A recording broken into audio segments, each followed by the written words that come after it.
carry on form or India take the cake?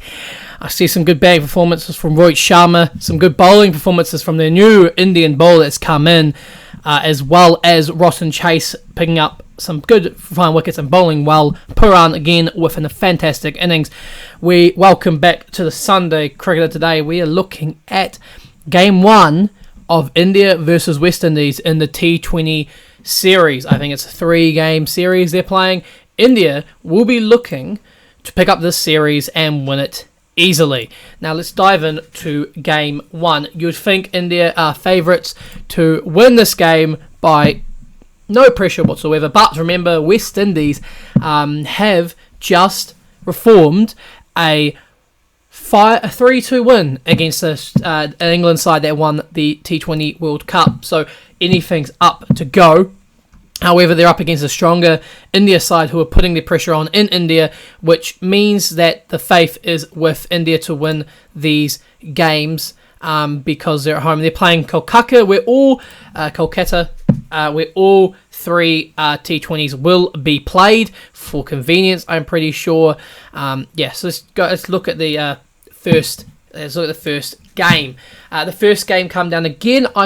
They made some changes, and I thought that Shai Hope might be coming in to open alongside Kyle Myers, but no, they put Brandon King in, and that unfortunately did not turn out to be the best decision, as he fell in the first over, only picked up the 4 runs off the 5 balls before he fell. But Kyle Myers once again showing why he should be the opener and keep playing in this. Batted very well, had a nice innings, and put some runs on with Nicholas Pooran, who, talking about Nicholas Pooran, got dropped early on, or didn't get dropped early on, got caught, but the new guy, the new bowler for India, and I think it's Ravi Bishnoi, stepped on the boundary line after taking about 3 to 5 steps backwards and then letting it go for 6 instead of being at the out. So Nicholas Pooran sticks around and punishes the Indian team the Indian bowlers after he was given the chance to survive. Kyle Myers picks up a beautiful 31 opening with Nicholas Pooran as they glide before he gets out. Well, he got out actually on 51 for 2, so when Pooran was still just getting going, as Pooran does start off slowly as he is an ODI batsman before he is a T20 one. So Kyle Myers had a good innings opening up to 31. It was good innings. Ross and Chase went up higher and batted quite high, just unfortunately got out to a good LBW and couldn't do much about it from the new man. And the new man also, Ravi Bishnoi, also picks up Rovman Pawal very easily as well. Not a great thing. I thought he might be looking to go for it after his 107 against England, but he goes out cheaply, disappointingly, and he picks up 2 in the I think it's the 10th over. He picks up 2, taking the West Indies to 74 for 4. But Pooran was still in there. He looked very good.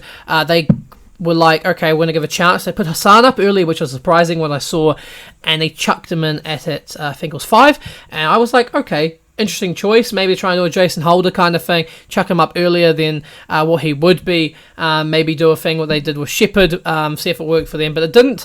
He fell for 10, and he didn't look like that great. He had a nice 6 the ball before he went out, tried to replay the same shot, skies it, gets caught by the bowler himself, actually, as I called him bold. He skies it, there's no infielder, so the bowler has to run, takes a good catch from that, and that called for the end of it there, as end of his innings. But Pooran was still sticking around. He put on a good fight, Nicholas Pooran did.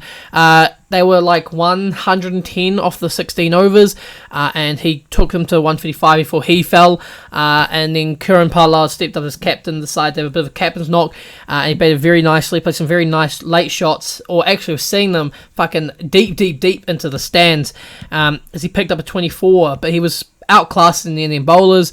Ono Smith just played his role, was hitting the ones, getting the ball back to Kiran Pallad before he got out on the last ball. Unfortunately, there was Smith, not Pollard, that got out on the last ball, but Pollard had a very good innings, batted very well, and got them to 157 for 7 off the 20, which is a strong which is a strong contending score against when you're playing India in Kolkata.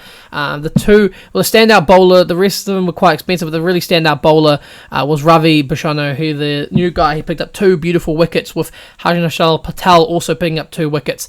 I think they had an injury with Shana who had to go off. So they went with Venkatesh Iyer as their last over. But yeah, I think Deepak Chara had to go off after a bit of an injury. I think trying to take a catch or fielding.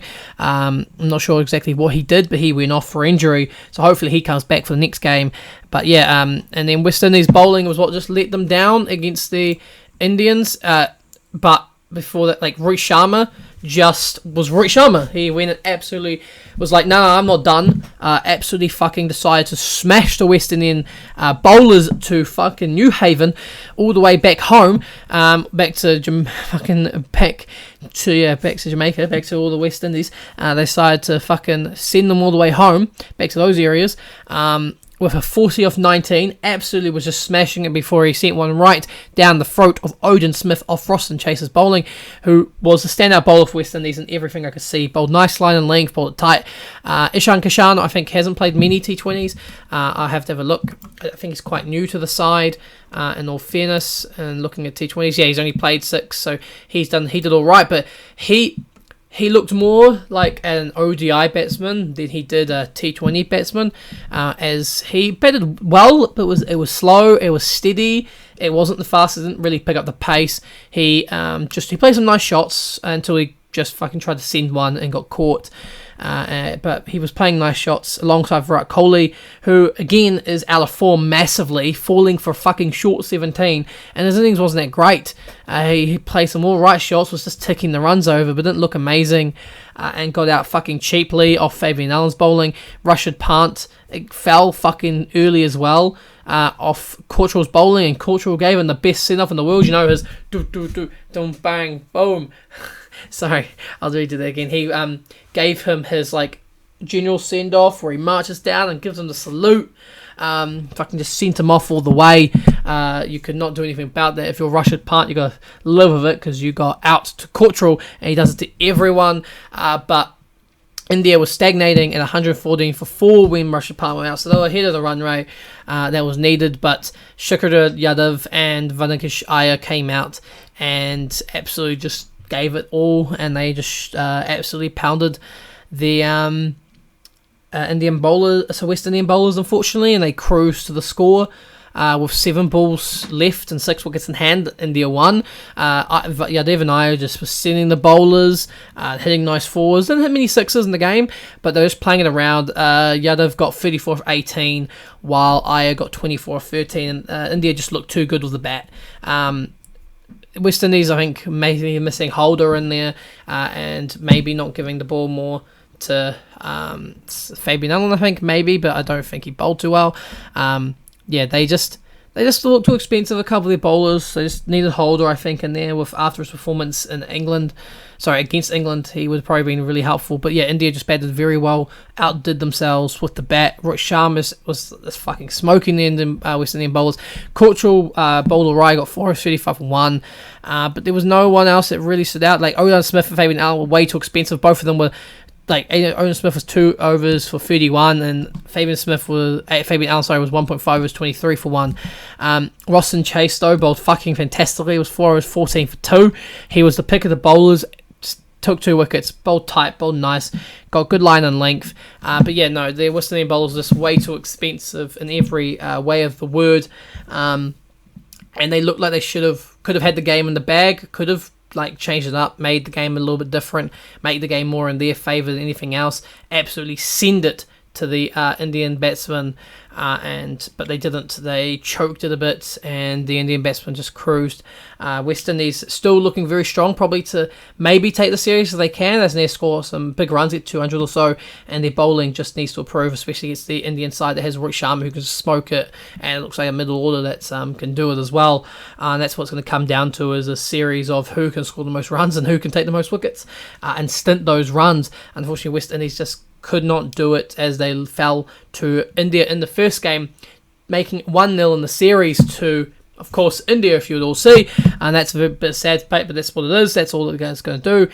India take the cake, winning 1-0 in the series, and we'll see what happens in Game 2, which comes out, I think, in a day or so.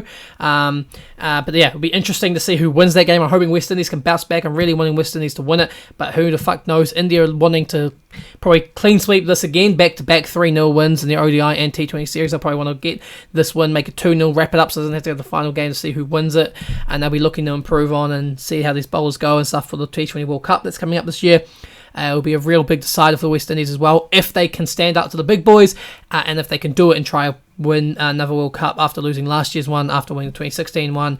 They'll be hoping to bounce back strong and hard and get the win under their belt. Hopefully Holder comes in and Shea Hope comes in for the second game after a really long ODI series. But yeah, we'll have to see and wait and see. But yeah, Game 2, probably going to be 1-1. I'm hoping 1-1. 1-1 to the West Indies. I hope let's do it. Let's go. Thank you for watching. 1-1 West Indies. Let's go.